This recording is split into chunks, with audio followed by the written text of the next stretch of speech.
E aí pessoal, tudo bem com vocês? Começando esse nosso resumo 5, vamos falar sobre semântica. Semântica que é a cobrança de todos os itens textuais, são itens que caem na prova de interpretação de texto, que você já sabe e a gente vai resumir agora na tabela. Parônimos. Parônimos, você sabe que a mnemônica para ela é paro de parecido, né? Você coloca aí abaixo no seu caderno. Parecido, parônimo, parecido, nimo quer dizer nome. Nimo quer dizer nome. Traduzindo para vocês, nós temos aqui nomes que são parecidos. Esses nomes, as parônimas, elas não possuem nenhum grau de igualdade. Não parece parece apenas no som. A escrita é simplesmente parecida. Ela não possui nenhum grau de igualdade. Você vai entender melhor as parônimas quando eu explicar as homônimas, tá bom?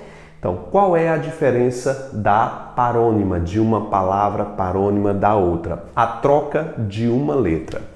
Por exemplo, eu tenho a palavra acidente e eu tenho a palavra incidente. Note que a escrita delas é trocada apenas por uma letra, A e incidente. Acidente é uma coisa grave que aconteceu de forma fatal e incidente é uma coisa leve, que não teve tanta importância. Se um ônibus vai trafegando e mata 2, 3 pessoas, ou até uma pessoa, aí foi um acidente. Se esse mesmo ônibus vai andando, trafegando e cai e só tem ferimentos leves nas pessoas, isso foi um incidente. Vai depender do grau de igualdade na diferença de uma para a outra.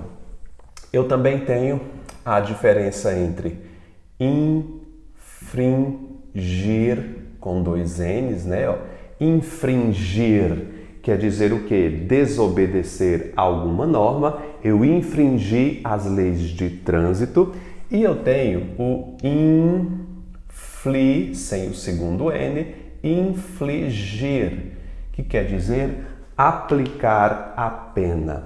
Então eu posso dizer o juiz infligiu, sem o R, né? É um L, né? Troca aí o R pelo L, tira o N na segunda posição. O juiz infligiu duras penas no réu.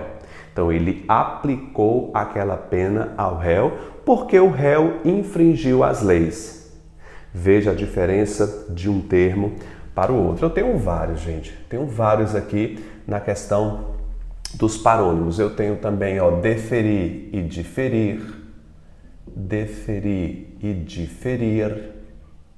Diferir vem de diferenciar. Deferir quer dizer aceitar, dar o sinal de ok. Você que está fazendo a prova do concurso público e está pedindo a isenção do seu pagamento, aí você vê lá, pagamento deferido ou indeferido.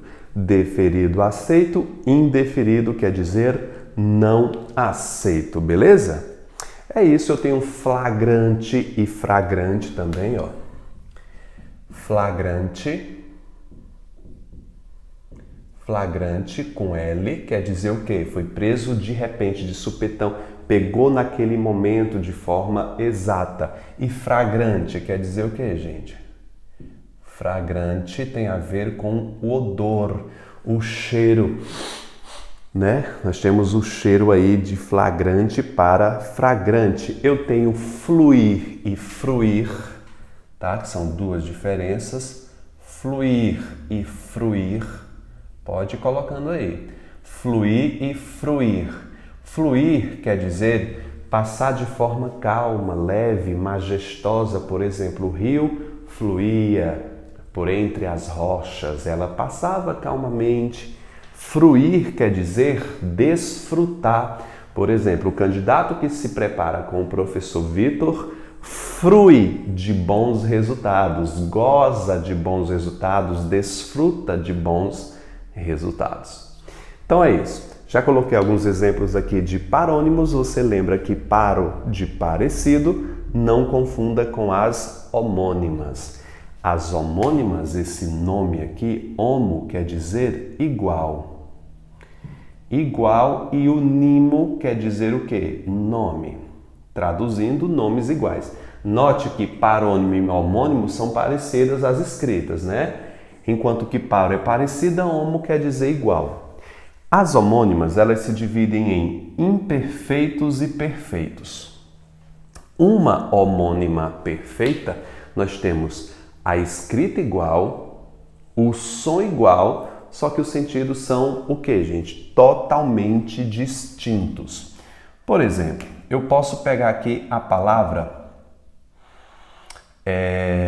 banco e banco. Pensa comigo aqui nessas duas palavras. A escrita delas são iguais e os sons que elas produzem também são iguais. Banco, banco. Eu vou te dar dois contextos aqui para que você pense comigo. Cheguei ao Banco do Brasil para fazer um empréstimo e o atendente me pediu para esperar no banco de madeira. Note, banco, instituição financeira, banco de madeira. Essas palavras possuem um contexto totalmente distinto. Uma palavra não guarda nenhum significado aproximado com o outro.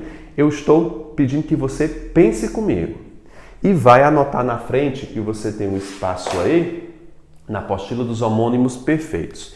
Então vamos escrever aqui nos homônimos perfeitos, ó, som igual, escrita igual, sem relação de quê, gente? De sentido. Isso aqui é o que é o mais importante, isso aqui é o conceito. Escrita igual, sem relação de sentido. A palavra banco de instituição para banco de cadeira não guarda nenhuma raiz de significação com uma outra. Eu preciso que você entenda o que é uma homônima perfeita para não confundir com a polissemia, tá bom? Já os homônimos imperfeitos, elas possuem uma imperfeição. Nas homônimas homógrafas quer dizer grafia, e homófonas, fono, quer dizer o som. O que é que acontece? Homo igual na grafia, homo igual no som. Uma homônima homógrafa, que a escrita delas é igual e o som delas vai ser diferente. Por exemplo, ó, eu posto fotos no Instagram, eu posto fotos no Instagram, o posto de gasolina fechou. O posto de gasolina fechou. Eu posto, o posto. Eu posto é um verbo, o posto é um substantivo. Homógrafa, grafia igual. A grafia delas não muda, o que muda é o som. Eu vou ter uma homônima homógrafa quando a grafia é igual, homografa, não é isso? E o som delas é igual. O que você pode perceber também nas homófonas é que o som é igual e a escrita vai ser o que, gente? Diferente. Então posso pensar o seguinte, ó. A sessão das 10 aconteceu na hora exata. Haverá o que, gente? Sessões de cereais. Ou seja, a sessão, reunião de pessoas, tá? Quando tem uma reunião de S's, ela significa reunião. E sessão com cedilha quer dizer corte, departamento. Um supermercado não é cortado em várias seções? Veja aqui, sessão, sessão. Sessão, sessão. Som igual, homófona. O som delas é igual, só que a escrita delas vai ser o que, candidato? Diferente. Elas são chamadas de imperfeitas porque elas apresentam um grau de imperfeição, seja no som, seja na grafia. Já nas homônimas perfeitas, o som e a grafia são idênticas. Consegue relembrar tudo isso? Você está no processo de relembrar todos esses itens. A polissemia, poli quer dizer o que, gente? Vários termos, vários significados. Semia é significado. Vários significados. A polissemia e as homônimas perfeitas se parecem muito. Por que elas se parecem? Porque a escrita e o som delas é igual. Eu vou te dar 3 frases aqui, ó. Então, vamos colocar uma definição aqui para a polissemia. Som e escrita iguais, significados aproximados. Significados aproximados. Eu vou te dar 3 exemplos aqui. Por exemplo, a palavra chave, chave e chave. Eu tenho aqui a minha chave, vamos lá, do carro. Pensa aí comigo na chave do carro. Chave do carro é um instrumento para dar acesso à ligação do carro, não é verdade? É um instrumento. Eu posso dizer chave de luz. Por exemplo, tem a chave de luz que você liga e desliga, ali é chamada de chave também. É um instrumento que serve para fazer alguma coisa. E eu posso pensar a chave Pix, que também é um instrumento para você ter acesso a alguma coisa. Chave, por exemplo, eu peguei a chave do carro, liguei a chave de luz e fiz uma transferência utilizando uma chave Pix. Som e escrita igual. Professor, isso aqui não é a definição de uma homônima perfeita? Não. Sabe qual é a diferença entre elas? Porque essas 3 palavras guardam um significado aproximado entre si.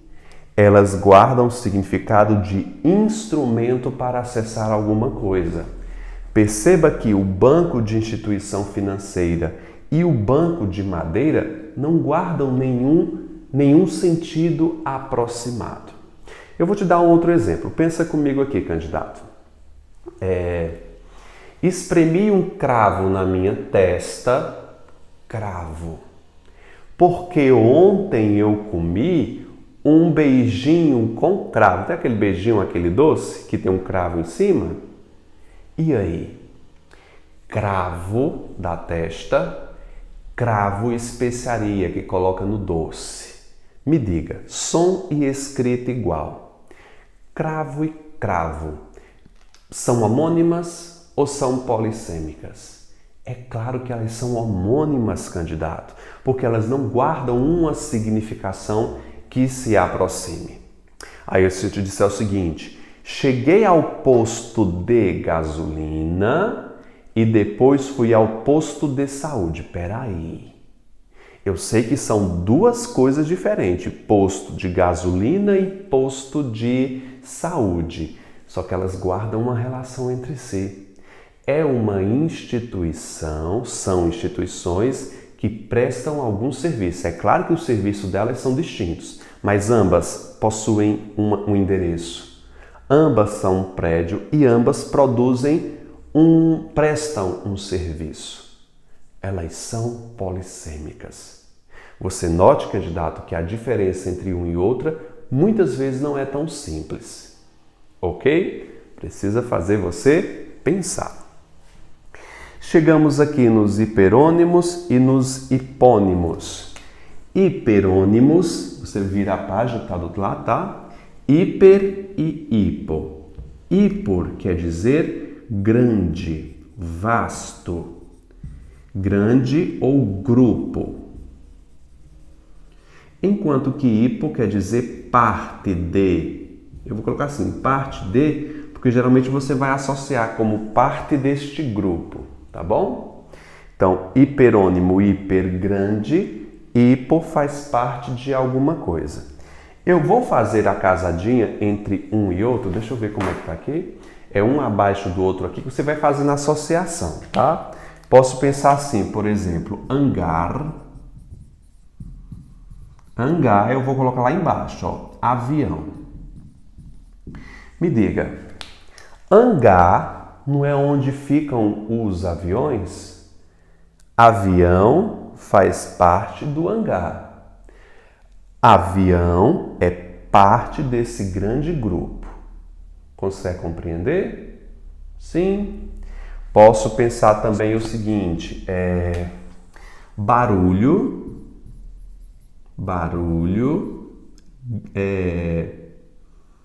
grito.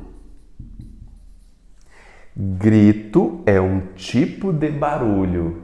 Grito faz parte do grupo barulho. Posso pensar também em Rivotril. E posso pensar também em ansiolítico. Não, é o contrário. É o contrário. Ansiolítico é grupo. Ansiolítico. E vou colocar aqui Rivotril. O que é que acontece com essas duas palavras? Ansiolítico e Rivotril. Pode ser que você não conheça essas duas palavras para você fazer a associação. Professor, eu não sei o que é ansiolítico e nem sei o que é Rivotril. Então é aí que entra o meu conhecimento de mundo. Se eu não souber isso aqui caiu numa prova, tá? Isso aqui caiu na prova FGV, pedindo para o candidato saber o que é isso. Rivotril é um remédio que faz parte da cultura pop. É um dos remédios mais vendidos do Brasil. Ansiolítico vem de ansiedade, ou seja, que combate a ansiedade, síndrome do pânico, depressão, acredito que seja. Rivotril é um tipo de ansiolítico.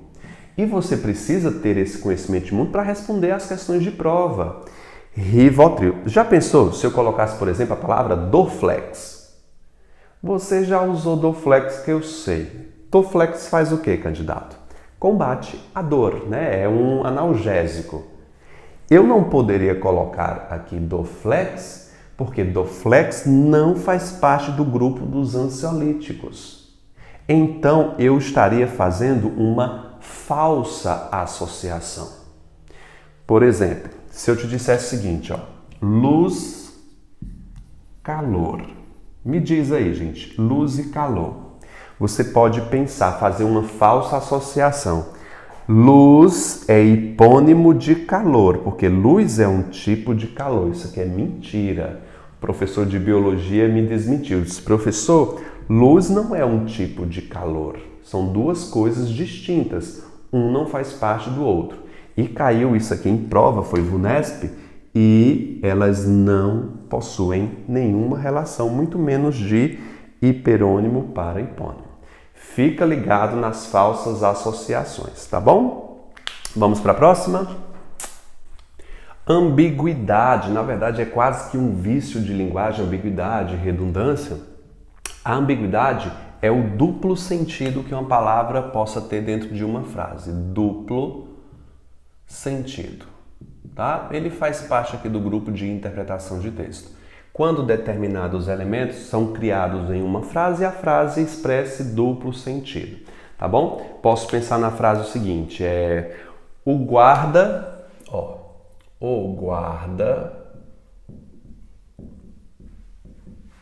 deteve o suspeito em sua casa. Você precisa copiar essa frase aí no seu esquema. O guarda deteve o suspeito em sua casa. O problema dessa frase é o pronome possessivo. Os pronomes possessivos são reconhecidamente como elementos promotores de ambiguidade. Se você estiver fazendo uma discursiva, por favor, evite pronomes possessivos, porque eles geram ambiguidade. Por mais que muitas pessoas não consigam enxergar essa ambiguidade nessa frase. Note, o guarda deteve o suspeito em sua casa. Na casa de quem? Eu pergunto a vocês. Na casa do interlocutor com quem ele está falando? Na casa do suspeito ou na casa do guarda? Eu não sei na casa de quem o guarda deteve o suspeito. Se na casa do suspeito ou na casa do guarda. Consegue compreender que essa frase aqui, ela possui duplo sentido? Posso pensar o seguinte também, ó. Ana disse ao primo... Como é a frase aqui? Ana disse ao primo que tinha chegado.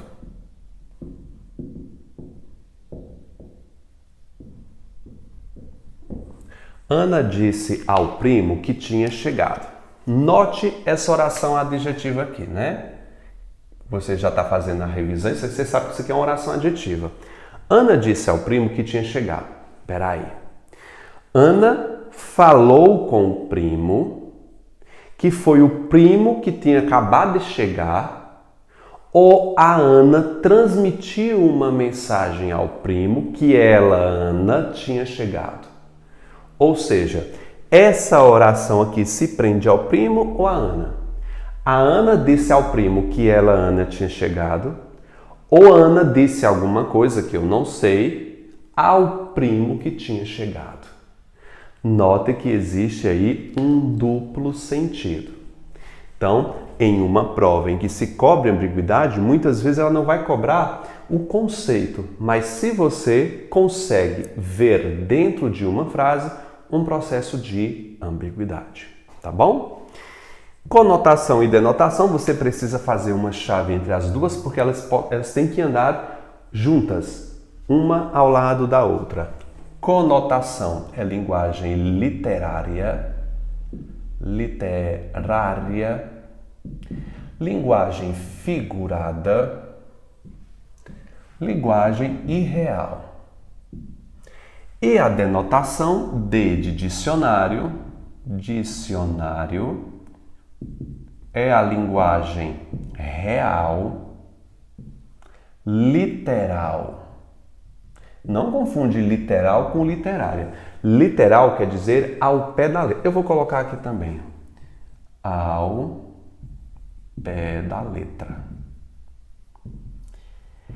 Algumas palavras dentro de um contexto, principalmente os contextos literários, assumem uma segunda acepção. Se você for ao dicionário, você vai ver que o dicionário conserva várias acepções. Geralmente as primeiras trazem a acepção original de determinado termo. Você já ouviu falar nas figuras de linguagem, não já? Todas as figuras de linguagem são conotativas. Todas elas são figurativas. Por exemplo, eu vou dizer o seguinte, ó, choveu canivete. Choveu canivete no forró. O ato de chover canivete não é possível dentro de um plano da realidade. O verbo chover aqui foi utilizado fora do seu contexto comum. Eu estou utilizando o verbo chover aqui no seu sentido figurativo, ou seja, no seu sentido conotativo. Já o denotativo poderia dizer o seguinte: choveu muito em Juazeiro. Note que aqui é um real fenômeno da natureza. Chover, o ato de chover, de cair água, não é que nem a Silvana Aquino de calcinha preta que diz que ela faz chover, não, né? Chover é um ato aqui, de fato, real, tá bom? Eu posso dizer o seguinte, ó. Quebrei a asa da xícara. Quebrei a asa da xícara. E eu vou dizer o seguinte, a galinha possui asas. A asa da galinha está ferida. Note a palavra asa utilizada nesses dois contextos. Quebrei a asa da xícara. Eu tenho aqui uma linguagem conotativa, catacrética, né? É uma catacrese aqui. Quebrei a asa da xícara. Eu tenho aqui uma linguagem figurada. E aqui eu tenho uma linguagem real. A asa está mais interligada a aves, né? Geralmente as aves, né, possuem asas. Eu acho que somente aves. Então vamos lá. Asa, denotativo. Asa, conotativo. Conotativo é toda palavra que foge do seu contexto comum de atuação no mundo real. Sinonímia e antonímia. o que é a questão de sinônimos. Então vamos colocar um contexto aqui, porque a definição você já conhece. Palavras com sentido aproximado. Com sentido aproximado. Não existe sinônimo perfeito, existe uma palavra que se associa a outra. Eu posso dizer o seguinte: bonito e belo são palavras que se aproximam a alguma coisa. Muito bom e excelente também se aproximam muito de uma palavra para outra. Casa e lar também. Elas possuem pequenas diferenças, mas uma palavra consegue substituir outra dentro de um contexto. Eu posso dizer que ele é muito educado, ou eu posso dizer que ele possui cordura. Cor com C, cordura. Notou? Você, possivelmente, não fez a associação entre educado e cordura. Cordura com C. Por que você não fez a associação? Porque a palavra cordura é pouco utilizada no nosso dia a dia. O problema dos sinônimos e dos antônimos não são um conceito. Não são os conceitos. O problema dos sinônimos são as faixas de linguagem a que elas estão submetidas. Por exemplo, eu posso colocar a palavra aqui gentil. Gentil, uma criança de 5, 6 anos já consegue entender o que quer dizer gentil, porque ela está no seu sentido mais básico da linguagem. Agora, se eu dissesse ele é muito cortês, possivelmente essa criança de 5, 6 anos não consiga compreender o que signifique a palavra cortês, porque ela já está no nível mais o que, gente? Intermediário da linguagem. Tudo bem? Eu posso aumentar o nível mais para o culto, nível culto, eu posso dizer airoso. Esse menino é muito airoso. Que quer dizer o quê? Gentil. O problema dentro de uma prova, principalmente em prova CESP, VUNESP, FGV, é pedir que o candidato, em um processo de paráfrase, que é reescrever uma frase, troque uma palavra para outra. Só que essas palavras que são pedidas para serem trocadas possuem níveis de linguagem um pouco diferentes, dificultando a vida do candidato se ele não tem nível de leitura. O nível de leitura me insere dentro desse mundo culto da linguagem. O problema não é o conceito, o problema é você saber o que quer dizer airoso. Trocar gentil por airoso é um pouco complicado isso aqui dentro de uma prova, porque sai de um nível mais básico da linguagem e adentra dentro de um nível mais culto da linguagem. Professor, o que é que eu faço? Leia, filho. Leia. Só a leitura vai te inserir nesse mundo. Antonímia também entra dentro desse contexto de níveis. Mas deixa eu explicar, vamos construir o conceito aqui de antonímia. Palavras que se opõem. Note que antonímia não é simplesmente uma coisa diferente. As pessoas confundem isso. Por exemplo, mesa, cadeira. São antônimos? São não. São apenas diferentes. Médico, professor. São antônimos? Não. Mesmo porque uma pessoa pode ser médico, ser professor, né, de medicina, por exemplo. Existem palavras que são diferentes de outras e existem as palavras que são exclusivas, que são para opositores. Elas são uma anula a outra. Então posso dizer gordo, magro, alto, baixo. Eu não vou colocar isso aqui porque não cai na prova isso aqui. Cai sim os níveis de linguagem. Por exemplo, amigável. Amigável. Posso dizer birrento. Amigável e birrento são antônimos, não são? E ambas possuem o mesmo nível de linguagem. E birrento é até mais coloquial. Você não teria dificuldade de fazer a associação entre amigável e birrento. Não faria porque é nítida a ideia de contraste entre as outras. Mas se pedisse para trocar birrento ou amigável, a palavra está aqui, costumás. Costumás. Costumás, aquela pessoa insistente, irritante, diferente da palavra amigável. Amigável e costumás são antônimos, só que costumás está no nível de linguagem bem mais culto e amigável está no nível bem mais básico. O conceito estou passando para você aqui, mas estou te alertando quais são os problemas entre sinonímia e antonímia. Todas as provas cobram, gente, sinonímia. Toda. Tá estudando para qualquer concurso, pode ter certeza, vai cair sinonímia. Pode não vir com esse nome, sinonímia. Mas você já fez uma prova que pede assim, pode-se reescrever a frase trocando a palavra tal por outra? Por exemplo, cai demais na CESP a troca de conectores. Por exemplo, porém, pode ser trocado por isso? Claro que não pode, porém é adversativo e por isso é explicativo. Logo, portanto, por isso conclusivo. Conclusivo e adversativo. Porém, pode ser trocado por todavia? Pode? Por todavia? Claro que pode. Todavia e porém são da mesma família. Aliás, as adversativas possuem ampla base sinonímica. Todavia, porém, mais, no entanto, entretanto, senão, não obstante. Eita, cara, eu tenho que aprender isso, tem. Nesse resumão, eu vou montar uma tabela com vocês de todos os conectores. Tudo bem? Chegamos na última, que é o processo de intertextualidade. Isso aqui é um grupo grande. Eu vou te dar um conceito aqui para você entender. Inter quer dizer entre alguma coisa.